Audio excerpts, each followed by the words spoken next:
J'avais un test bien lent et bien préparé, mais on va faire plus simple et on va faire simple. Si vous avez l'impression que les réseaux sociaux sont un espace où on peut tout se permettre, aujourd'hui je vais vous expliquer comment un petit commentaire peut vous envoyer en prison.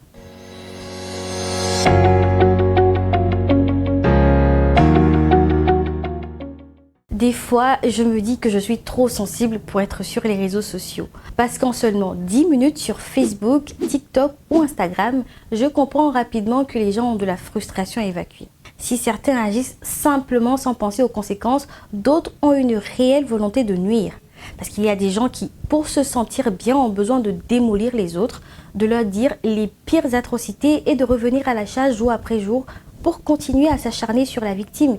Et parfois, ça va très loin, hein. On parle d'insultes, de diffamation, de revenge porn et même de campagnes pour appeler au lynchage d'une personne. En plus, la méchanceté peut être contagieuse. Quand on se fait attaquer, on peut être amené à répondre instantanément sur le même ton. Donc, les réseaux sociaux entraînent un effet négatif sur l'humeur et une perte de contrôle.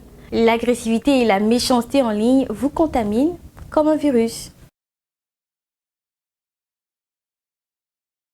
On va généraliser et parler de cyberharcèlement parce que c'est le terme le plus utilisé pour faire référence à la violence qu'on peut rencontrer sur Internet.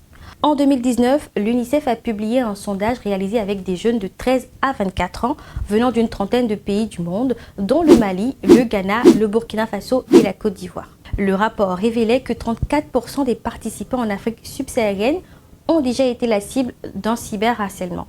Je ne sais pas pourquoi le cyberharcèlement est aussi présent en Afrique. On peut penser que c'est la faute des réseaux sociaux, mais il ne faut pas oublier que le chômage et la pauvreté grandissent avec les inégalités sociales. Et puisque l'oisiveté est mère de tous les vices, les réseaux sociaux deviennent un échappatoire où la jeunesse espère pouvoir oublier ses inquiétudes, ses incertitudes et ses déceptions.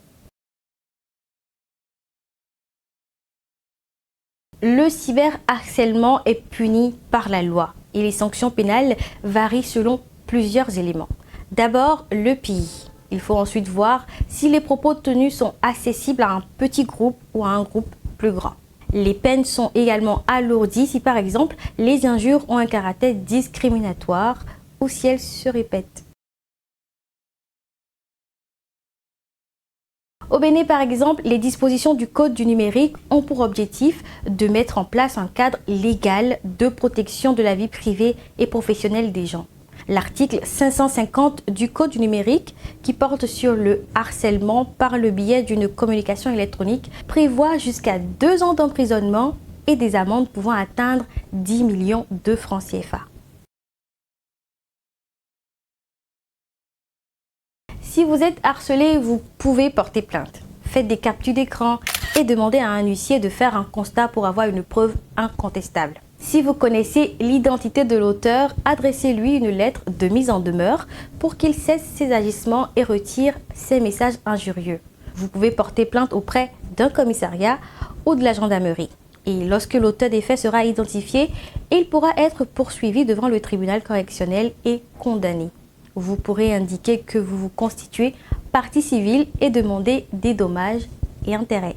Mais bon, heureusement que les réseaux sociaux, ce n'est pas que ça, hein. Moi, j'y ai fait de magnifiques rencontres, des personnes avec qui je partage des choses très intéressantes.